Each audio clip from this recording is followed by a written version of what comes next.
Chers amis téléspectateurs, amis de TV, mbote na bipai nyonso oyo bokutani na libaku ya kolanda biso na mokolo ya lelo tozali bongo le 10 mars 2018. Merci mingi na fidélité na bino na EDTV, mbote na bino lisusu pe kimia kati na mabota na bino pe topesi mbote spécial na bandeko oyo bazwi libaku ya kolanda biso na mokolo ya lelo na simultané na biso en direct Facebook live. Ba oyo ba message kolanda biso na ba télévision na bango. Merci na fidélité na bino. Pe ba oyo bazwi libaku kolanda biso na Facebook live na ngonga oyo boye ibolamu to sengi na bino boye ba ko partager live na biso pe boye ba ko benga bandeko misusu baya kolanda température na biso ya mokolo ya lelo baya tokabola na bango makanisi elongo topesi bino nyonso mbote na kombo ya équipe mobimba ya EDTV. Na température na biso ya lelo tokoleka kosolola na bino na oyo etali bongo ba élection na kati ya mboka Congo. Ba élection ekozala to ekozala te. Boni mangomba ya ba politique ezali ko se préparer pona ba élection pamba te totikali bongo na 9 mois selon calendrier oyo seni ya nanga ebimisaki. Na pona biso ya mibale bandeko tokomeka kosolola na bino na likambo oyo etali bongo ignorance. Ignorance lokola bana ya kisasa balobaka kozanga koyeba ezali bongo liwa ya ndambu. Soki ata ozali kotambola, ozali koloba, mekasi ozali na kati ya bobungi, oza lolenge moko na moto oyo azali ya kokufa. Pe pona biso ya misato tokotala na oyo tokosolola na oyo etali bongo ba interdiction ya ba manifestation na mboka na biso Congo. Na 4e point pe pona biso asuka tokomeka kosolola na bino na oyo etali bongo ba obsèque ya héros na biso Rossi Chimanga Mukendi. Voilà ba point minei oyo tokabola biso na bino na pokwa ya lelo encore une fois mbote na bipai nyonso bozwi libaku ya kolanda biso. Bandeko na oyo etali bongo point na biso ya liboso à ce qui concerne les élections. Tomoni bongo mwana mboka Nanga, tomoni Corneille Nanga abengisi bai politique po akende kolakisa bango machine à voter. Ba famille politique ebele répondre na appel na ye, arrivé sur place ba ebisi ete machine à voter oyo tozali na confiance na yango te, longola yango tikela biso tosala oyo ezali bongo vote par papier lolenge tosalaki bambaleleki atako ba tricherie ezalaki pamba te mbala oyo pona biso moto oyo apandaki ko préparer ba tricherie po ye azalaka kaka wana akozala lisusu te biso tolingi tosala ba élection ya papier. Mais kasi soki totali na bozindo bandeko na ngai ezala nanga oyo pesi bango eyano ya koloba ete soki boboyi machine à voter ba élection ekoki kosalama te na le 23 décembre ezali impossible. Il faut bondima machine à voter po bozwa ba élection le 23 décembre. Bana ya mboka bai politique bao bakendaki kuna balobi te biso tolingi makambo masolo ya machine à voter te. Na bango bao baboyi machine à voter. Na nanga oyo azali ko proposer bango machine à voter. Est-ce que batali malamu oyo ezali bongo mibeko to loi électorale pamba te nanga ba oyo ye azali ko soutenir ata ko bibomba ete ye azali na katikati même mokili mobimbe yebi nanga azali bongo sima ya Kabili. Bango bazali na ba parlementaire na bango bazali soi-disant majorité na kati ya parlement wana elongo na bai ya opposition bavotaki mobeko oyo etali bongo maponami loi électorale na mobeko oyo etali maponami na kati kuna vote mode de scrutin ezali bongo par papier vote ekosalama na papier babwakisaki oyo etali bongo machine à voter baboyaki vote électronique nanga azolinga koexplike ete ezali vote électronique te ezali nde machine à voter différence oyo azala kosala entre vote électronique na machine à voter tozo comprendre yango te non ezali mpona koevite bapapier ezala minene me kasi bateste yango machine à voter yango mpe eza kaka na mbilinga bandeko baboyi loi électorale eboyi mais tozo comprendre te pourquoi nanga azali koinsiste ete machine wana ekota en action mpona nini nanga azali komenase mpe lisusu te soki baboyi machine wana vote ekozala te eloko nini oyo ezali kobombana nsima ya maloba ya Corneille Nanga loi esi ebimaki eboyi machine bayi politique obengi bango bakei kuna majorité na bango balobi baboyi machine mais yo oza kokoba na bademonstration ya machine na yo au lieu ya kosala makambo mosusu mpona koleka na etape oyo elandi nyonso tu wana bandeko na nga ezali kobomba quelque chose motuna tokotuna eske ya solo mposa ya koorganize baélection ezali soki totali bacontour ya oyo ezali koleka na mboka na biso eyano ezali facile mposa to volonté ya koorganize baélection na kati ya mboka na biso Congo ezali ata soki moke te me kasi bandeko mosusu ya politique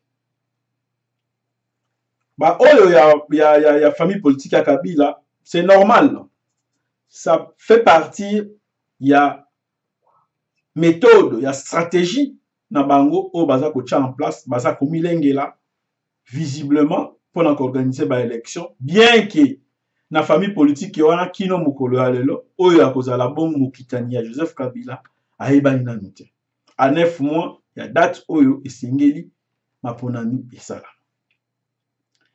na ngambo oyo ya opposition tomoni mpe boni bazali koafite baarme na bango rassemblement toyebi basanganaka balobi ete bazali plateforme électorale te na kati ya rassemblement ezalaki bongo na bamangomba ebele na kati ya mangomba wana ezalaki na mangomba mibale oyo ebengami bongo AR pe G7 bango déjà publiquement babandaki koloba oyo ya bango candidat ekozala bongo Moïse Katumbi lelo oyo na ngonga tozali kosolola bino na butu ya lelo bandeko wana bazali se retrouver na mboka Afrique du Sud tout autour ya Moïse Katumbi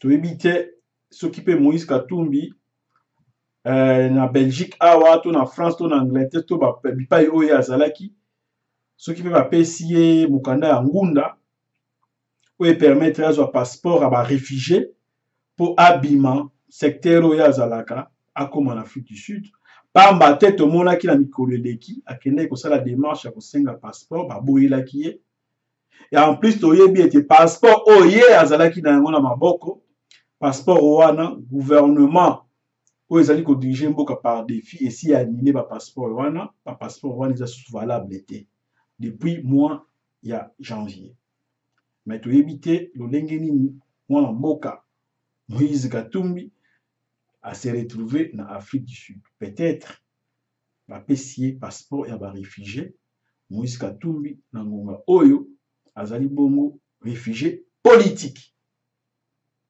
est-ce que na moment oyo azali réfugié politique ezali bongo moment bandeko bako préféré kozwa kotia ye lokola candidat na bango éviter, peut-être c'est possible.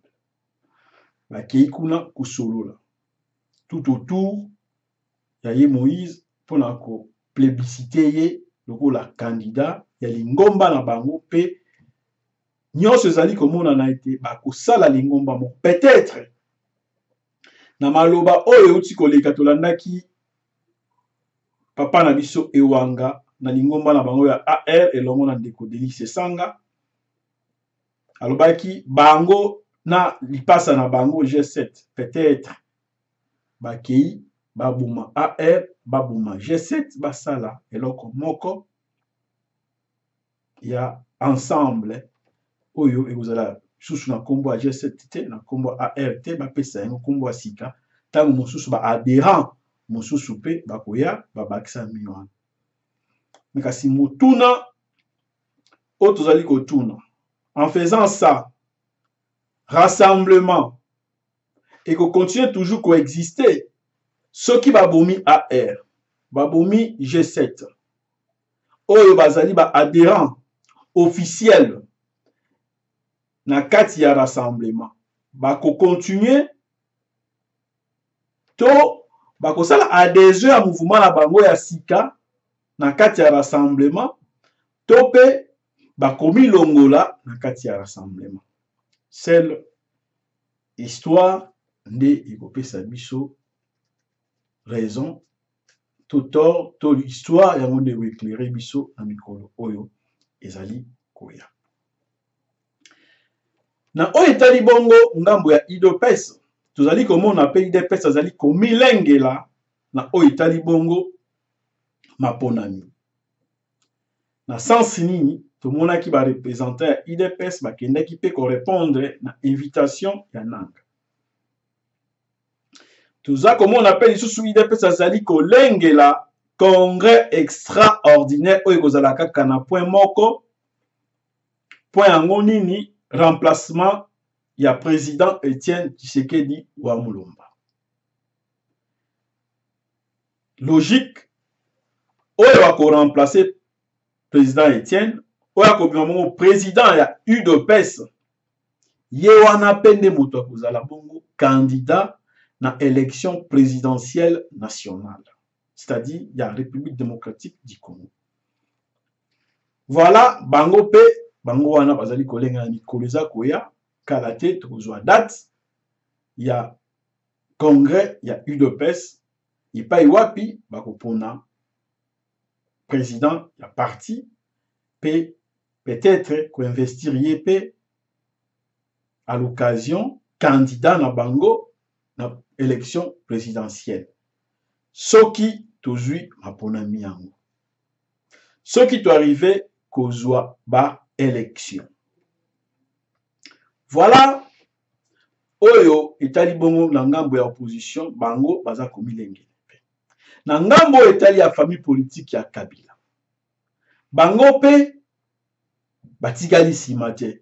Bien que soko tuni bango apesa bilan bakobeta beta minoko to bango bakoluka ko expliquer positivité ya bilan na bango na ba langage moko voilé un peu bakose ezala un peu pêle-mêle boye ya ko pesa penza bilan solo na kanisi ezala mwa pasi na bango mais kasi baza ko tenir bazala pe ba partant na processus électoral oyo koya soki pe ekozalaka na kati ya mboka na biso Congo étant donné que Kabila azana na kati ya mutu ya mboka wana toyebi te ngai personnellement nazalaka na doute ya koloba ete élection ekoki kozala susu organisée tant que Kabila azali président na kati ya mboka wana. Je ne pense pas que volonté wana ezali tolanda oyo elekaki na parti politique ya Bahati oyo azali bongo ministre éternel na kati ya gouvernement ya Kabili banda alongwaka te ba gouverneur ba premier ministre baleka ye azaka kawana apika dalapo ye wana pe azali ko se préparer na ba installation ya ba siège ya ba parti politique na ye na gauche na droite nyonso pona kobongisa oyo etali bongo maponami tolanda boni boni akendaki koinstalle siège à parti politique na ye bongo tokozongela bino. OD Télévision, la chaîne de la diaspora congolaise.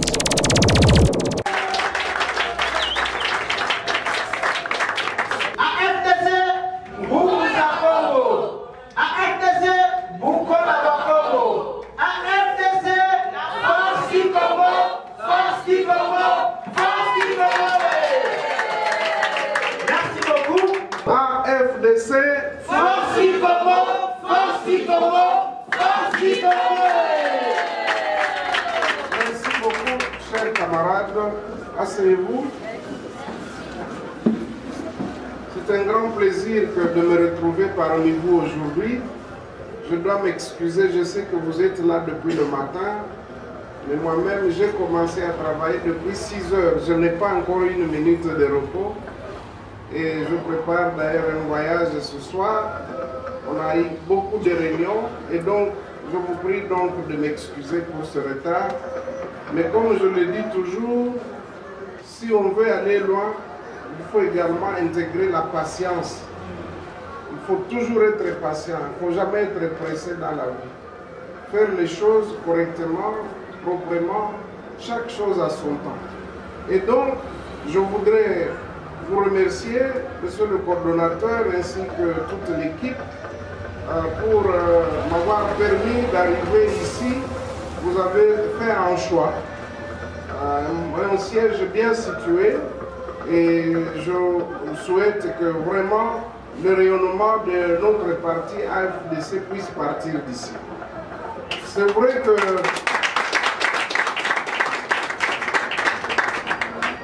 l'AFDC a plusieurs structures et ces structures sont bien vivantes et tout le monde le voit. Laissez-moi d'abord vous féliciter pour toutes les manifestations que je viens de suivre là, les différentes cérémonies d'adhésion massive. Eh bien, ça c'est votre capacité de mobilisation. Je dois donc vous dire grand merci et félicitations, mais ne vous arrêtez pas dans si bon chemin, il faut continuer. Il faut continuer à recruter parce que nous voulons être un très grand parti, le tout premier dans ce pays. Et c'est possible, nous pouvons y arriver. Grâce à notre détermination, grâce à notre conviction. Parce que nous, l'AFDC, nous sommes révoltés de voir que la population est pauvre alors que le bon Dieu a mis tout à notre disposition. Nous avons tout, mais malheureusement, nous n'arrivons pas à l'exploiter correctement, à le gérer correctement et à le distribuer correctement pour que les femmes, les hommes, les jeunes puissent bien vivre et avec un PIB, le produit intérieur brut par tête d'habitant, qui puisse nous permettre d'être classés dans les pays avancés.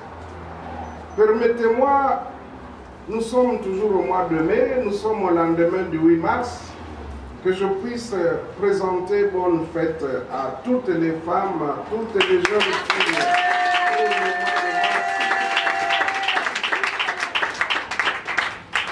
Et à vous tous, chers camarades, je vous exhorte à intérioriser tous les principes ainsi que le projet de société de notre parti AFDC. Pour nous, nous voulons que les élections se tiennent le 23 décembre 2018 dans la transparence. C'est pour cette raison que nous comptons beaucoup sur la CNB pour nous proposer des témoins que nous allons former. Tous les témoins seront formés de manière à combattre la fraude, de manière à ce que chacun, lorsqu'il entre dans un bureau de vote, qu'il ne se laisse pas intimider, qu'il connaisse quels sont ses droits et qu'il ne puisse pas sortir sans avoir la preuve des résultats du bureau de vote pour tous nos candidats. Parce que nous pensons que si les élections se déroulent en toute transparence, nous serons encore plus forts qu'aujourd'hui. N'est-ce pas? Voilà pourquoi je ne vais pas tenir de longs discours parce que vous avez peut-être resté longtemps dans la chaleur. Et je dis une fois de plus toutes mes félicitations. Et je vais constituer ce qu'on appelle le premier fonds de fonctionnement de votre structure.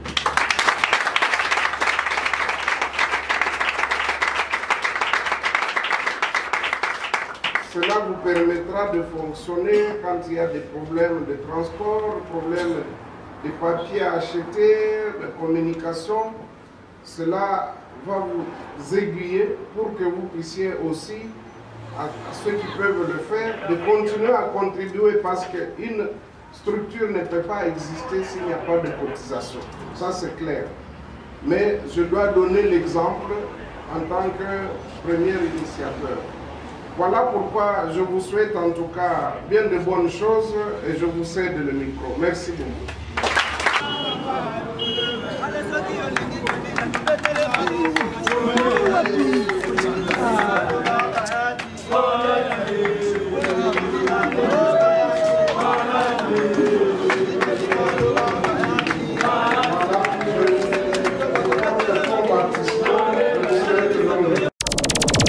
Télévision, la chaîne de la diaspora congolaise.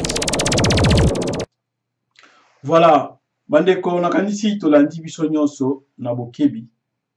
Tomoni bongo ministre Bahati na kati ya parti politique na ye. Ndeko azali ko s'excuser pour un retard. Azalaki bongo na ba réunion ebele. Pe azali susu na voyage mosusu akosala na pokwa. Ba réunion yango bango basalaka balobaka nini na ba réunion wana. Pamba te ba réunion et l'équipe ebele changement malonga na mboka ezali te. Azali ko reconnaître que pauvreté ezali makasi na kati ya mboka. Kasi mboka etonda nkita. Azali ko senga ba élection ya solo solo na kati ya mboka. Pamba te sukaza koloba bongo ayebi ete ba élection na mboka ezalaka ya solo solo te. Mais kasi ye azali ministre. Nani oyo asengelaki kosala ete population bazala pauvreté balongwa na kati ya pauvreté. N'est-ce pas oyo azali bongo kokamba parce que ye abanda kokamba uta kala. Na ba ministère oyo ye akambi. Changement nini oyo apporté oyo ezali bongo palpable na kati ya vie quotidienne ya ba Congolais. Na ba ministère oyo akambi. Nini oyo ezali palpable na oyo etali bongo environnement ya mabe oyo Congolais azali ko vivre na kati na yango. Ye azali na kati ya gouvernement oyo nyonso nanga azali kosala. Est-ce que bango batenaka ba conseil des ministres na bango? Est-ce que azwa liloba pona koloba ete makambo ya machine à voter ezali lokuta totika yango?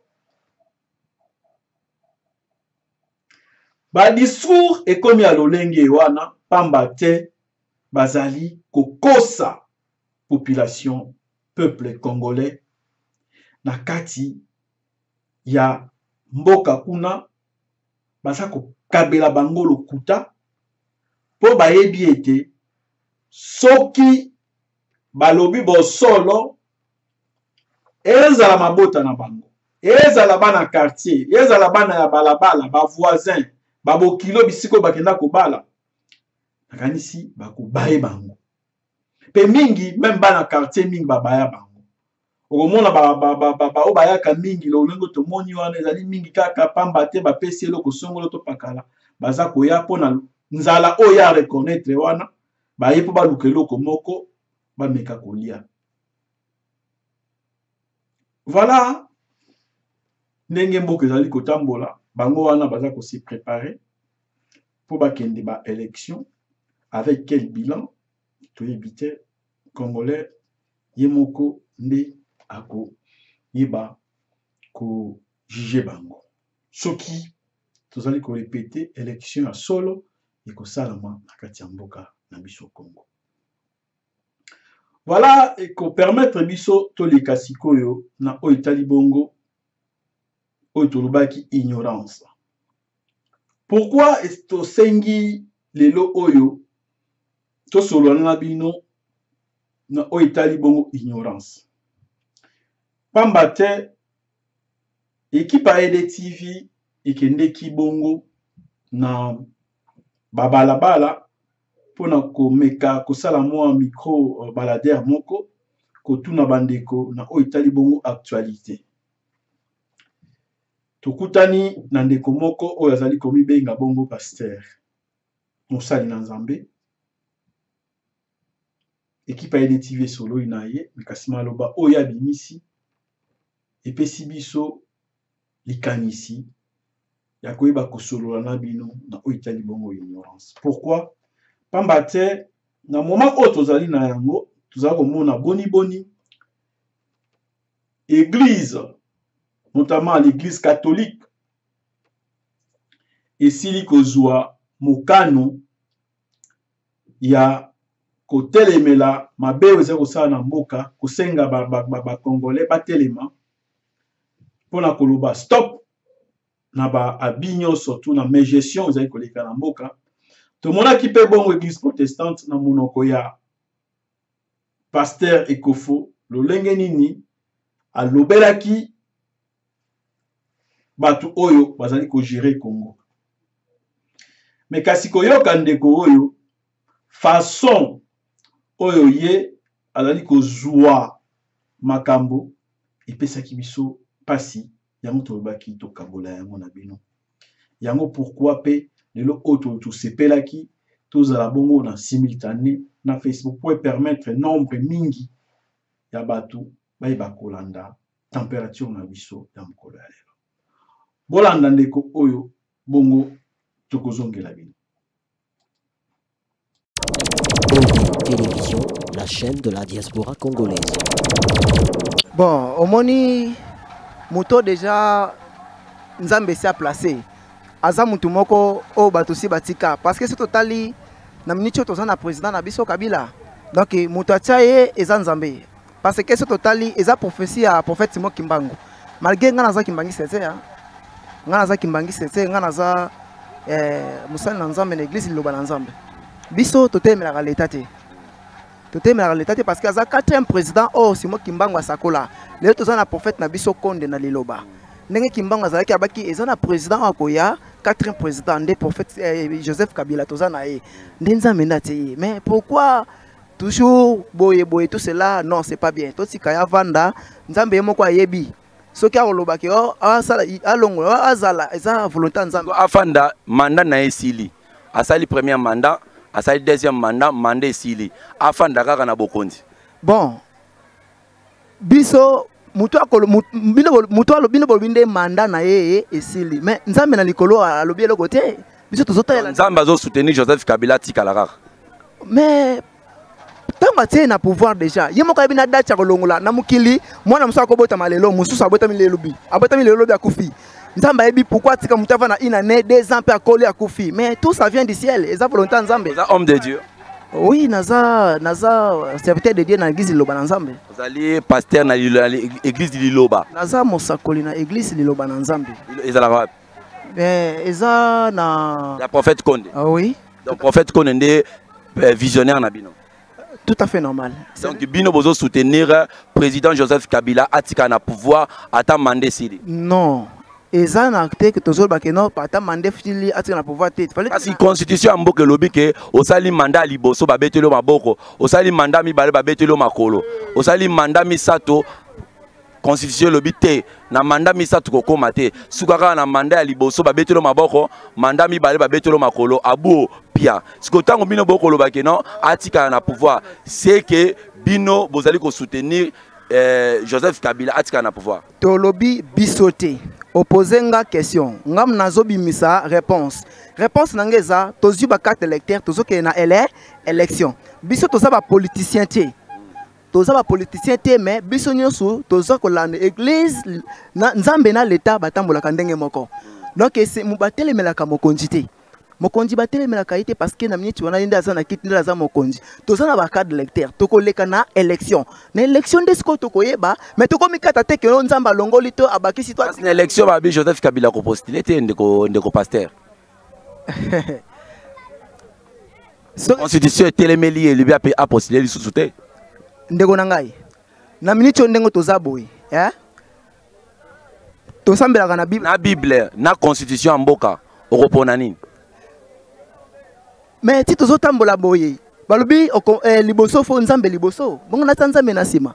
OK, oponi Bible liboso. Sikoyo Bible ezali loba ya nzambe oyo nzambe azote ya bato babongola mitema po bakota na bokonzi bwa likolo. Constitution ya mboka ezali mibeko likonzi oyo koyebisa congolais to pe koyebisa peuple tambola enge bene moyibi ezala te lokute ezala te moto akamba mboka na makanisi na ete kasi na makanisi ya baimboka bango nyonso. Sikoyo tango yo kotelemela constitution okolobake bato batikala moto akamba mboka ndenge ya lingi afanda ndenge ya lingi ti nzamba kolongola na se ozomona te ke o violer pe constitution nakoki kotelemela constitution te nakoki pe kotelemela mokonzi mboka te nakoki pe kotelemela l'état te donc balobi ya kaisala pesa na kaisala ya nzambe pe pesa na nzambe yango yo sikozo pesa Joseph Kabila mandat mususu non. Il y a un prophète Konde bozo pesa Joseph Kabila mandat mususu. Non, kotanga kombo na yete parce que na minute zo solo na ngai. Nazali représentant na na minute. Bon, tu vois quelque chose balobi vérité, toute vérité n'est pas bonne à dire. Non, na solo na yo na vérité, na ndenge ke ndenge bino bolobaka na kata église. Te, église eza pona côté ya bato makambo nzambe. Toza d'abord ba politicien te, tokota pa makambo politique te. Ozo makambo politique etali bino te. Non. Likamu pe nzala ya peuple pe etali bino te. Mais social ma konti bazobongisa. Eza mabete bazobongisa. Pesa ndakisa babongisi neti nini? Mais makambo ebele ezobonga na kati na esika oyo ndakisa nango te. Ata yo moko papa journaliste. Pesa kasi ndakisa bandeko ba ondima te ndeko na biso Joseph Kabila président de la République azosala makambo minene. Yo pesa ndakisa. Tozalaki awa toke na ba transport to ando futa bisi ezalaki nanu pasi. Tozomata bisi passe mais lelo à travers gouvernement oyo tozomata transport kolongwa awa ti ozokenda mususu mbudi ofuti kaka 500 francs pamba olongwe kitamsusu kaluka ti victoire ezalaki kozwa passe mais okende ti ipen okolongwa awa ti ipen 500 à travers gouvernement oyo babi c'est banla moto sengeli to lo bango en plus makambo ezebele tozomona même kutu tozotala même na yepe mama kokende kotala bato kokabela ba orphelin kosala bango yo kotikala ka bakabela kayo koloni no osalaka wapi pasteur? Non mais na Bible tomoni bacha l'homme de Dieu osalaka wapi? Nazo répondre bacha 12 tribus na 13 tribus d'Israël moko azalaki dina mwasi batikalaki 12 parmi les 12 tribus d'Israël wana 11 tribus batikalaki nzamba ponaki ba tribu moko ba lewi basaka musala na temple abisaki bango ba déplacer te. Donc un serviteur de Dieu a kosa musa muso libanda te rien que musala ka ya nzambe parce que so olia rama bonza ba na ba dimi ya ba ndimi o basala kate bazo teka ba bikedi bazo bema ba porter yo dimanche osengi bango ba dimi na mabonza aussi longtemps que bango musala eza passe. C'est écrit dans la Bible, nul ne peut servir deux maîtres à la fois. Non, eza bisoté, mais eza loi oyo nzamba tiaki na ba Lévitique na 12 tribus ba descendants 11 ba keno sa musala mais moko ba tika la ka libanda pour na ko servir na temple parce que un serviteur de Dieu soki azo sala musala libanda azo simba bongsa ba carte azobongisa ba téléphone azobongisa ba pièce akokoma muiba ba pièce esengela zaka na temple pour la concentrer. L'homme de Dieu question souka la Bible nous dit ceci, c'est lui qui ne travaille pas ne mange pas. Yo sikoyo osala kate o sepeli kaka oliaka noka na poche ya bandimi. Merci beaucoup. Moto azosala musala na temple bakomi celui qui travaille en hôtel mange en hôtel. Un serviteur de Dieu a travaillé na kati na temple, ça déjà travail. Ndeke alo na kate mais aliaka ndenge nini? Tout le monde a rendu kalon à rater. Azan anda coûté, mais à ton gazala n'engenin aliak n'engenin. Voilà les choses là. Donc parce que ce total malamu, na kat na Bible, et ça Bible qui n'engen zamba pesa qui ba loi parmi les 12 tribus d'Israël, tribu à lèvres nde ba osala musa na kat na etonga. 11e tribu ba osala bakendo luka mbongo kobasala makambo nyonso namoni penza pasteur prophète Konde atera bino malamu penza parce que ozo défendre makambo penza namoni penza ke ozana ba argument mais question asuka ya mbote to kabala na homme de Dieu balobi olobi ke bandi mota azo sala na hotel akolia pe kaka na hotel siko bandimi oyo bazoyela yo ba biloko o bazo mema biloko na hotel ya Nzambe bako sala wapi aussi longtemps que l'état azo pesa bango musala te mais misala eza na Congo misala ezali mais congolais nde alukaka musala te musala ngo nini ya komema porteur ta bandeko nde bazo mema ba porteur mais ndenge eza wana est-ce que lelo nde oza boye bato nyonso to baza ba chômeur bato bazosala te baza te bato nyonso bazosala to ya chômage eza combien de pourcent non bandeko na yo omoni ndenge toza awa na église na ba chômeur baza combien omoni nde toza awa na kati na minute oyo mutu tu ndenge aza awa az musala eza peuple mutu congolais nde alingi musala te lelo bamindele so bayeba tonga izini awa bakoki koya kotonga mais pillage mutu ke abuki pillage bon ndenge nini mutu akoya tonga ba izini na kati na Congo mais tango mutu azokende bamindele baza na posa baya na Afrique batonga biso bamambutu mais peuple congolais ake ayibi asali nini boye bon ndeni bakoko kotonga donc ndenge mokonzi ndenge aza wana aza na makanisi ya malamu ya kosala makambo malamu mais aza ye moko te ya akoko sala tia boye mais omoni biso nde bato tozaka pembeni fito yebake no mokonzi aza ye mo fito tia ye maboko papa parce to chité pona yo ozosenga na peuple de Dieu peuple congolais nyonso azotala o nini Joseph Kabila atikala neti nzamba kolongola e na lobi bongo te tokende ne na ba élection totika mobulu Joseph Kabila ko postulé te parce que mibeko likondi ya mboka boyi yo pasteur ozo soutenir ke akende pe na ba élection ndenge nini ça va balobaka nyonso eza mokao na Nzambe Nzambe ye moko ayebi mais oyo na yini koloba nde totika tozala na mobulu te tozala na makelele te tozala kimia totalela kaka bakonza mokonza mboka parce que l'église na bino pe ba frère basala na opposition basala prophète Konde na église na ye ba opposant pe bazali biso toko kozala kotelemela te biso babiloko wana makambo wana tokotaka te et pas na bino pasteur Konde prophète Konde abenganaka muto nyonso azotelemela l'état mais biso toza ba politicien te tokota mambo ya politique ndenge ni tokota nde makambo ya Bible toyekola mambo ya ba ange likolo makambo ya Nzambe ndenge ni muta okende royaume des cieux mais Joseph na Bible pas ça la politique frère mais soki ya sala politique mais biso ba politique na kata Bible te bi yango ba sala Nzambe nyonso iloba tokota politique te to sala pe politique même na yemo lobi tokoto sa Bible boni bino moko bozoto sa Bible te tozoto sa Bible te par rapport à quoi par rapport ya makambo politique ba bi ce qu'on s'occupe politique te politique on s'occupe na yo est-ce que banda tongo solier mais naliate naloba boye na tele maboye na ndenge nini ndeko na ngai donc au moins ndenge to sawana sina ndenge to sana kati nesika o au moins na yo moko musala zo sala malgré mesana nango l'homme de Dieu bien musala yo moko zo sala malgré mesana nango mais ti ozo tambola nango boye o tambola nango boye mais ça nesika pe okende osilika pe osilika pe kati na yo otala na lembi na tika parce que lelo simbi singa miko o solisi nanga pe singa kezo moni ke musala malamu o tamboli mais lobe ko abandonner musala oyo ezape o tika nango libela te ezape musala na yo te misala ezebele na kati eza musala nanga ndenge yo pe oponi musala koteya olobi basala Nzambe bazaka na musala moko ya koteya musala musu basala kate donc ngape na poni musala nanga o na yo rutuna o mituna nanga na tunio opesi biyano ba téléspectateurs ebele tant ba rolanda ba misu ba kotomboka ba misu ba ko féliciter yo la ndenge répondre siko na ba o ba kotomboka ba roloba boye bino bozo soutenir pouvoir en place et nyoko la peuple congolais bilo bité mamba politique ba kokota ngote alors batu oyo ba komi na faire mandat ba continuer ka mandat na bango ou bien ba respecter constitution en mboka chef ngai tuna ngai ba question o eza ya Bible ba question à Bible ndé na ko répondre normalement o etali concernant qu'est-ce que l'église loba na Nzambe donc l'église loba na Nzambe na ko répondre yo c'est pour bousculer les fondements charnels de ce monde et pour politique etali oui et pour amener la paix aux quatre êtres vivants mais au lobby a wa prophétie à Simogi Mbango bino pe ba prophète ya liloba ba église ya liloba ba komi ko la prophétie à Simogi Mbango Télévision, la chaîne de la diaspora congolaise.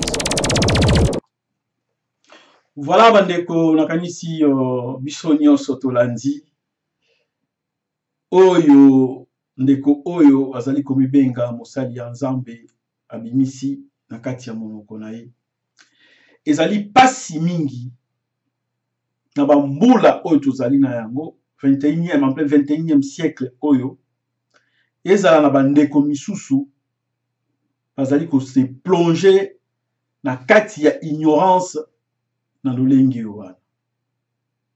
Ezali pasi pe mawa. Comment ndeko oyo oaza ko prétendre que azali mosali ya Nzambe, c'est-à-dire aza censé koyeba oyo ezali bongo liloba ya Nzambe. Buku oyo ebengami bongo buku esantu la Bible. Ndeko wana azali koloba makambo ya lolenge epe kotanga kombo ya prophète Simon Kimbangu na prophétie oyo bango ba interprétaka yango mabe. Bible oyo ye atangaka na mibeko ya mboka, c'est-à-dire la constitution ya mboka nyonso ya mokili. Je crois oyo Bible ezoboya mingi pe ba constitution ya mboka eboyaka. Bible boy ko boma constitution ya mboka epekisi ko boma. Bible boy ko yiba constitution ya mboka epekisi ko yiba. Eza na makambo ebele Bible eza ko boya constitution ya mboka pe ezali ko boya. Voir même ba conflit ya ba frontière, ba conflit ya ba état oyo eza na kati ya ba histoire ya Bible. Na oyo eza koleka lelo na mboka na biso.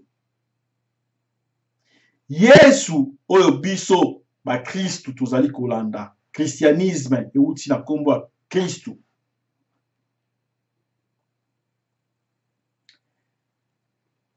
Abandaki pe kotelemela ba colon to ba occupant romain oyo bazalaki bongo ko nyokola bato oyo ya ba hébreu.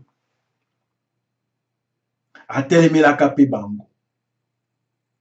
Yesu abetaka batibi mombongo fimbo na kati ya temple.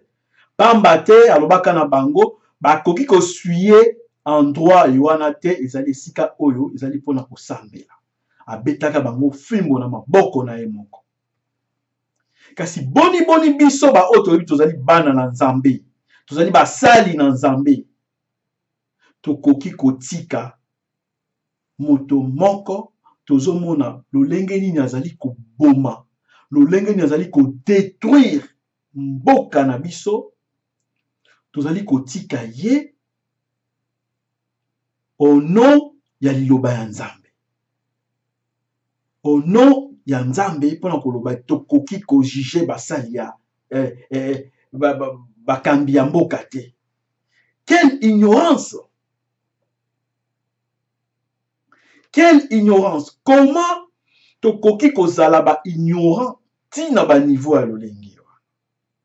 Église oyo ezalaki censé etelemisa bana na mboka, eteya bana na mboka, bazwa misala, babanda kosala. Pamba te na kosala eko empêcher bato mingi bakota kati na mabe, kati na bondoki, kati na bondumba, kati na magie, kati na moibi. Or, église azali indirectement ko soutenir makambo ya mabe. Bongo bolobi biso tozo sambe. Nakanisi ndeko oyo esengeli na ye bango na église na bango lingomba na bango ba revoir, ba relire lisusu liloba ya Nzambe. Pamba te façon oyo bango bazali ko interpréter liloba ya Nzambe ezali bongo te. Ezali mawa. Pe ba ignorant ya lolenge wana ba tondani pe na mboka diaspora. Sika wapi ba Congolais ba panzani bisika ndenge na ndenge ya lolenge wana pe bazali na domaine songolo topaka. Voilà pourquoi na tango oyo état de droit oyo tozali ko benga et s'installer, s'instaurer na mboka na biso, esengeli ezongisa bakour ya civisme, ya citoyenneté, koyeba koteya na Congolais, lolenge nini oyo esengeli na ye, alinga mboka na ye. Lolenge nini oyo esengeli na ye, abatela mobeko to mibeko ya mboka na ye. Lolenge nini oyo esengeli na congolais ayeba kosala la différence entre l'église et l'état, ayeba kosala la différence entre le bien public et le bien privé, pona éviter toyeba kozwa lisusu race ya ba congolais ya lolenge ya boye. Donc voilà un peu na oyo etali likambo to ngati loba ya ignorance. Ba ignorant ya bongo bazali ebele na ba domaine songolo to pakala. O baza ko rêver. Tokomona bango na kati ya ba parti politique oyo ya banjalelo. Esika wapi bazali koyeba tomoni bango pe kuna pa ya parti politique ya oyo tokomona awa ya bahati lolenge nini bazali kokumisa bourreau na bango. Voilà, et vous permettre biso siko toleka na o etali bongo interdiction ya ba manifestation na kati ya mboka na biso Congo. Bandeko bozali komona bino nyonso lolenge nini ba manifestation zali bongo réprimer na kati ya mboka na biso Congo. To kende musika te, ça fait 3 fois ba manifestation oya souki tu ko salama, c'est-à-dire le 31 décembre 2017, le 21 janvier 2018 et le 25 février 2018. Et pas wapi Congo to bungisi bandeko ebele na kati ya manifestation ba mususu tilelo baza na kati ya ba l'hôpital, ba mususu baza na kati ya ba boloko, pe bandeko na biso mususu basili kowa, misusu baza na ba malita, pe misusu kino lelo baza nanu na ba morgue. Nyonso tu pamba te mobeko moko euti soki wapi ekwei balobi ete ba manifestation eza autorisée te. Or constitution ya mboka eza na tina autorisation te, eza na tina ya information kende kaka koinforme ete ngai nazosala manifestation. Mais kasi nini oyo biso tomoni na kati ya interdiction yango ezali interdiction moko trier oyo balobi 2 poids 2 mesures oyo ya majorité ya Kabila bazali kosala eza bongo autorisé. Tomonaki la veille ya manifestation ya le 25, c'est-à-dire la nuit, lolenge nini ba bilenge ya PPRD ba Bérin Rouge bakendaki ko envahir to ko violer espace ya cathédrale Notre-Dame de Lingwala. Lolenge nini bakendaki ko profaner église wana. Tomonaki esika la police yaki kopekisa bango te. Or la police était là en face. Basala keloko moko te. Ti lelo oyo toyebi te soki pe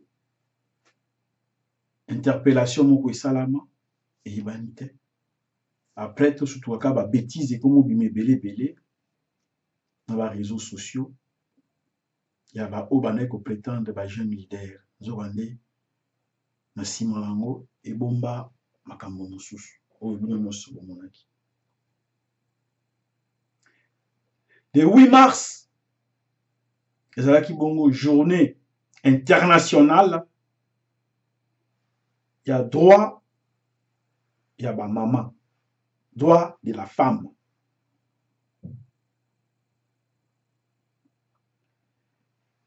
Butangaki na EDTV article moko epai wapi tolobaki ete président Olenga Nkoy, président ya FONUS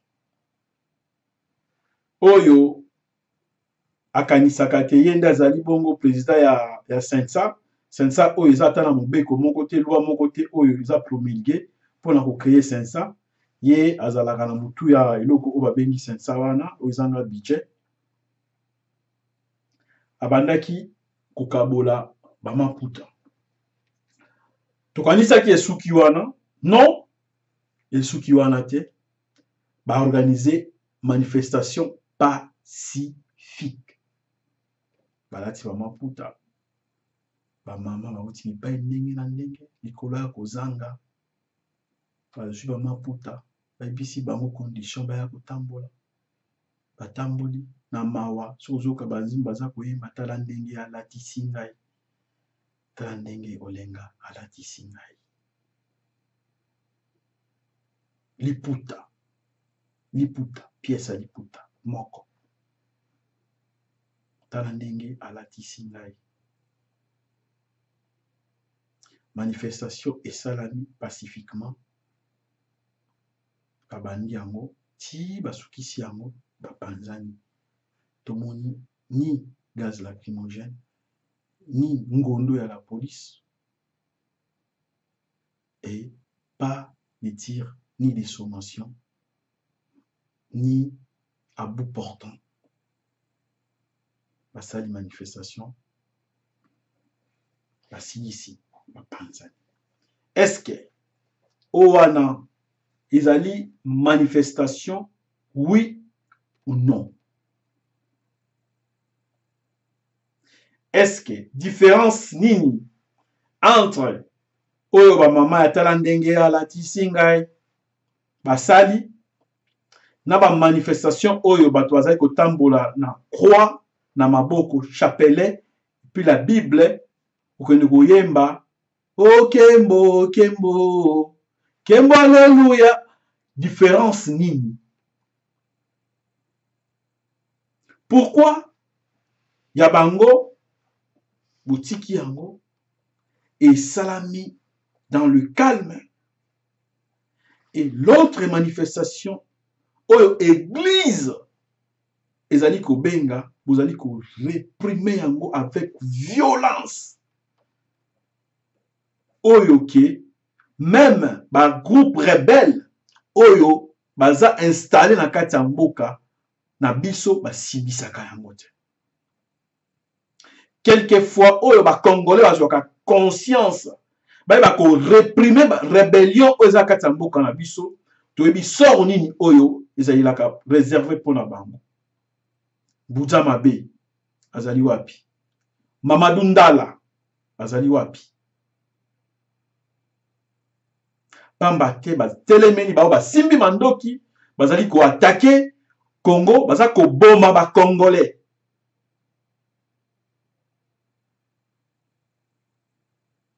Balingi ba réprimer bango, sanction bazwa liwa. Mais bobimisi force ba arsenal nyonso o bozana nango pour ko réprimer manifestation pacifique. Et pas wapi bandeko bazali ko tambola na ba croix, je le répète encore, ba chapelet Bible na lo yembo na monoko. Oyo ba mama ya Fonis basali na lingomba na bango babenga ape rassemblement. Ekeseni na nini na oyo kimbuta babimisaka yo liboso ya boboyi. Kimbuta autoriser marche oyo manifestation oyo ya ba mama ya Fonis pona nini?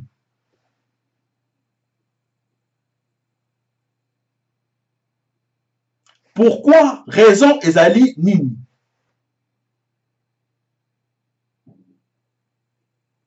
Lobby soki bandeko ba manifester boko bimisa sur arsenal pour bo réprimer bango. Pour bo ba ko boma. Pour bo ba ko tcha bango na désolation. Ezali pasi. Botala moi extrait oyo atala ndenge ya latisi ngai. Bongo tozongela bino lisusu. Bolanda yango na bokebi. Télévision, la chaîne de la diaspora congolaise.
Oyo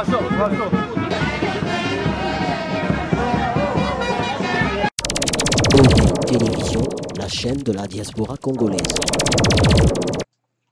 Voilà, bandeko, bino moko bauti komona niveau nini mboka na biso ezali na médiocrité. Niveau nini mboka na biso ezali bongo kokambama. Congo ya ba vitesse ebele. Congo ya ba oyo basimbi beefsteak na Congo ya ba oyo bazali na libanda ya mangeoire. Gouvernement oyo eza censé ya kosangisa ba Congolais bakomi bongo diviser ba Congolais, opposer ba Congolais les uns contre les autres. Vous avez le droit à manifester. Vous n'avez pas du tout droit. Vous ne pouvez pas manifester parce que vous êtes contre nous. Et puis nous, vous avez manifester. Tout ça a venu de l'autre côté. Pour vous avez biso. Comment la minute tout biso to kambango nanko. Alors bino, nous avons ça a venu de l'autre côté. Beaucoup ça la nyoso bolingi. Nous avons ça la venu de l'autre côté. Pour biso ndiato na muto mboka. Voilà comment vous vous comportez.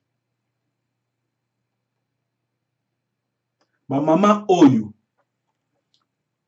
après avoir comment na bango, et pas ba voisin na bango, et pas ba na quartier, ne baza ko manifester na esengo, bazungi bandako. Na kati ya ba voisin wana, so ezali na ba Oyo bakende pe manifestation na esprit pacifique lokola bango, ba moni bango. Ba voisin wana na tango na bango bakendaki bandeko na bango bazoki bakangami ba mususu bakufi. Vous pensez vraiment que bozokotisa kimia entente entre les Congolais to bozana ko créer division na kati ya ba Congolais bandeko ko diriger mboka ezali masekite. Ko diriger mboka esengeli kozala motema mabe te. Ba dirijaka mboka na motema mabe te. Soki ozali na motema mabe, kende kosalela motema mabe na yo na ba domaine mosusu. Mais kasi ya kozwa destiné ya tout un peuple na motema mabe ezali bongo pasi pe mawa. Ba oyo bakendaki ko manifester baza na baboloko bana hôpitaux bakufi batiki ba orphelin. Pasi po na bango. Lisumu na bango ezalaki nini? Po bobomi bango ba obotiki malamu na bango ezali nini? To sosola. Pe to yeba kozwa ba décision oyo ezali pona bolamu ya ba Congolais et non oyo ezali pona koyokisaka ba Congolais pasi ezali malamu te. Ndeko Olenga tozalaki na yo kosolola na oyo etali avenir ya Congo.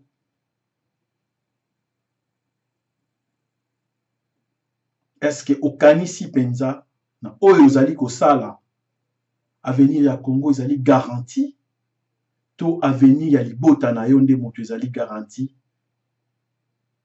ya libota na yo politique ezali garanti to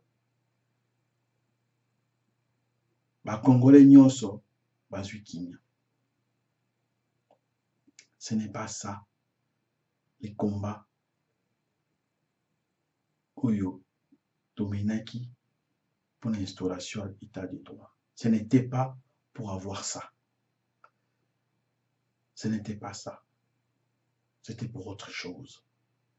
Pour un avenir meilleur pour tous les Congolais. Et une fois à la tête des institutions du pays, automatiquement, tu dois faire du bien pour tous les Congolais. Posez-vous la question. Est-ce que vous faites du bien pour tous les Congolais? Ou bien, vous avez sala malamu pour na bino moko. Na ba oyo baza kondima bino. Ezali pasi. Congo à double vitesse. Ezali pasi. Mais mawa. Tokoleka na oyo etali bongo ba obsèque ya ndeko na biso, héros na biso, Rossi Chimanga Mukendi.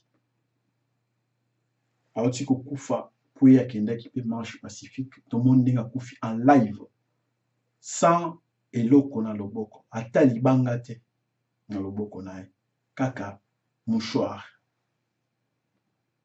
oyo asimbaki po apangusa motoki na écharpe ya Congo achaki na kingo na ye.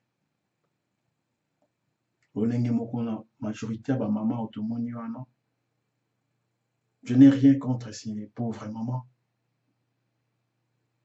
Mais les systèmes où ils ont utilisé bango, les systèmes yamabe. Aussi, akende kotambola maboko pamba.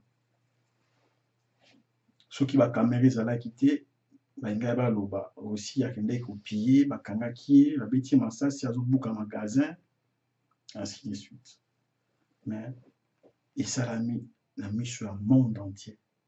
Des générations et des générations bakotikala komona image ya Rossi etikali gravé na histoire ya Congo. Boangana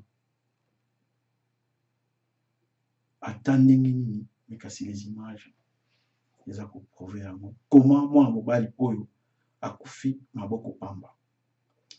Lelo oyo nini biso to constater mobilisation, pouf, aussi à Koufi héros national, émotion, kanda, kolela, mawa, to telemi, to gangi, to zokoma, to tcheba photo à Rossi, na ba profil na biso,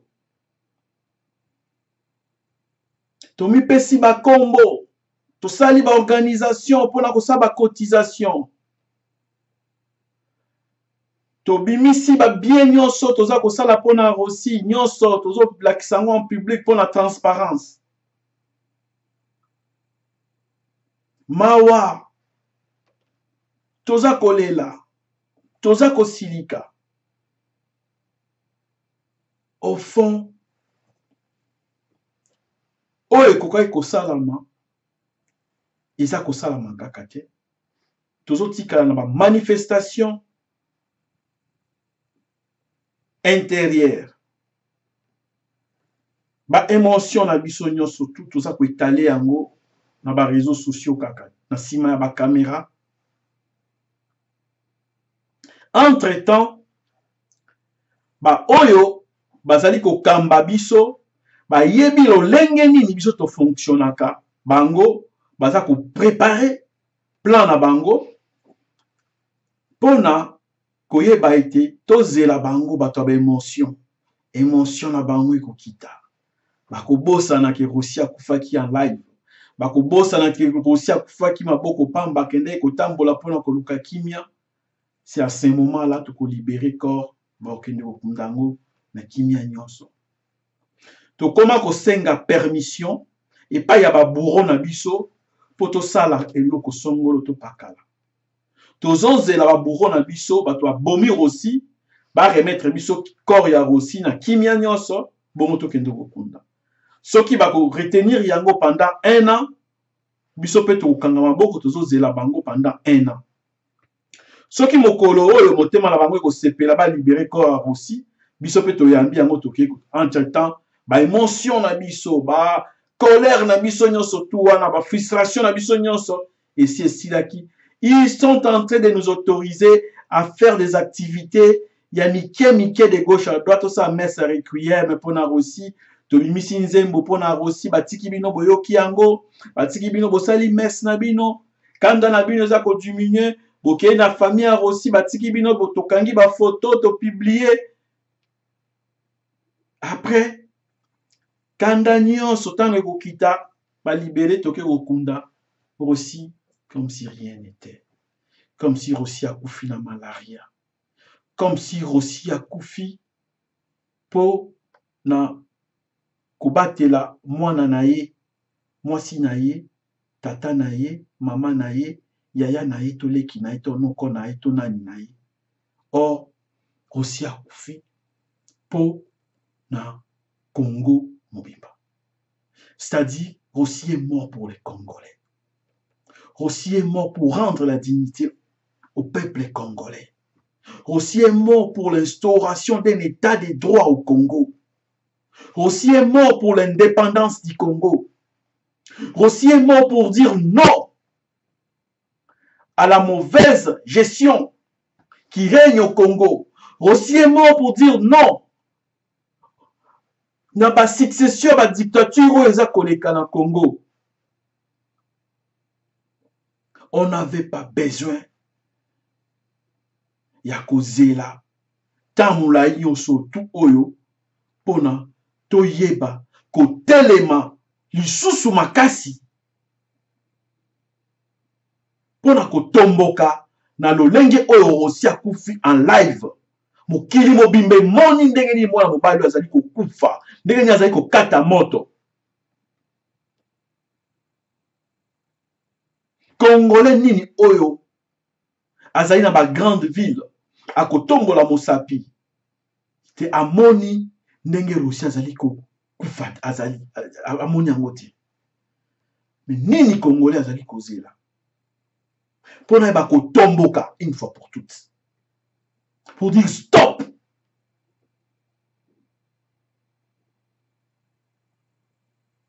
Tomoni Thérèse Kapangala ndenge ni nakufi, même méthode, émotion, mawa, photo, ainsi de suite. Bazeli bokiti ba libéré ko la Thérèse, ba ke ko la Thérèse, ko ça là-bas obsèque Thérèse comme si akufi na malaria, comme si akufi na cancer.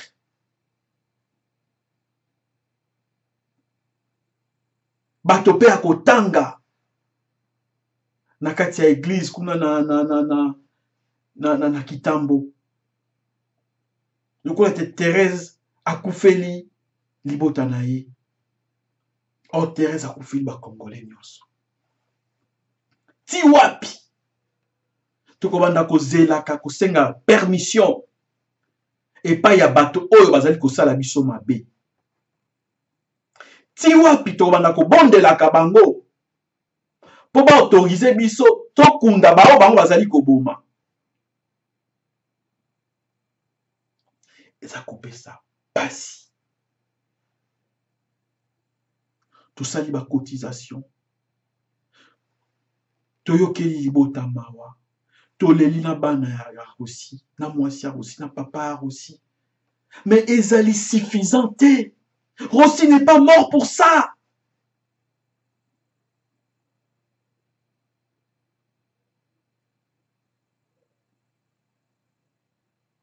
Rossi a koufité pour na kosenga augmentation ya salaire ya entreprise songolo to pakala. Rossi a koufité pour na kosenga ba augmenter ba agent on atra salaire. Rossi a koufité pour na kosenga te ba augmenter ba agent Marsafco salaire. Te a koufité pour ba sala pon na lemba. Te Rossi a koufi pour Congo ezala libre. Rossi a koufeli ba Congolais nyonso.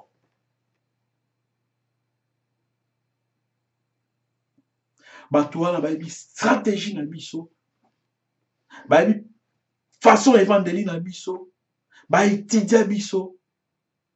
Bango wana baza kosala oyo bamesana kosala. Et le jour où tokende kokunda Rossi, ba émotion si ekitaki, ba émotion si esilaki eleki. On passe à autre chose. Là, ils sont en train de déplacer l'actualité. Ça, là, on a en cours. pendant que vous discutez sur l'actualité, c'est à ce moment-là, vous ça encore aussi. Vous avez beaucoup de voilà le moment où on va s'arroser. Et nous, on est là, en train d'attendre toujours permission là-bas, autorisation là-bas.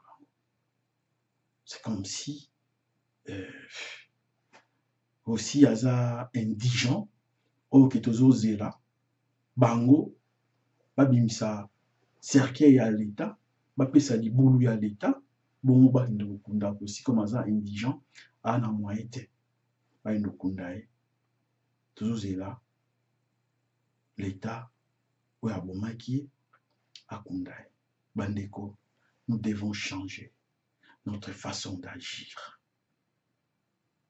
Bisoba automobilite ezali pacifique, mais il y a des méthodes dans la lutte pacifique qui sont mettre en place pour être efficace. On ne doit pas continuer ainsi. Tokoki kokoba ko vivre le lenge oyo te.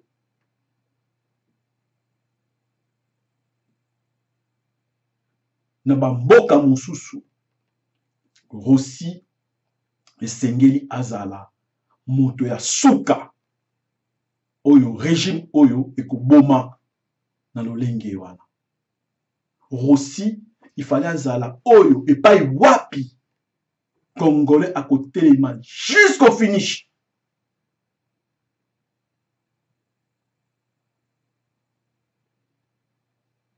Mais tout ça vous êtes là. Dans ma action mike, messe de requiem, ville morte, et Koufi Simbi n'a pété, et tout passer dans ma camoufle. Mais non, non, non, Andeko. Il y a d'autres stratégies. Oui, c'est un tu as adopté pour la lutte pacifique. Il y a battu oiseau bundaka maboko pamba, sans libanga, sans beli, sans été dans maboko. Voilà, dans Italie, point oyo. Ils ont repéré ça pas si mingi, mais tous à la makasi. Tout mon gamin, ndengeni oyo, sengé la biso, tu vas changer façon la biso ya remettre la maka. Voilà, température na biso ya lelo et komi bongo na suka. Tu vous rappelez bino ite basangani kuna en Afrique du Sud pour na kobota mouvement ya sika, ça c'est certain, mais pour apporter nini na kati ya Congo. Est-ce que les problèmes au Congo sur le manque de mouvements, c'est le manque de partis politiques? Est-ce que les problèmes au Congo, ils allaient pour Congo, ils ont un candidat à l'élection présidentielle? Tout problème au Congo, ils allaient mais gestion oyo, il y a pas tout oyo, bah do gérer Congo na défi. Réponse. Et pas abattoir, est-ce qu'ils ont une création? Il y a un parti politique. Dans la création, il y a un mouvement politique. Tout, ils ont une action. Oyo, et comme même gouvernement wana ekwea, bongo toye ba kokende na ba élection. Boko tchaba candidat, kama, tant que Kabila azana nouana. Pensez-vous que ba candidat na bino wana bakosala quelque chose? Boya no la biso, toujours la ba résultat we ko bimakuna, tokozonge la bino.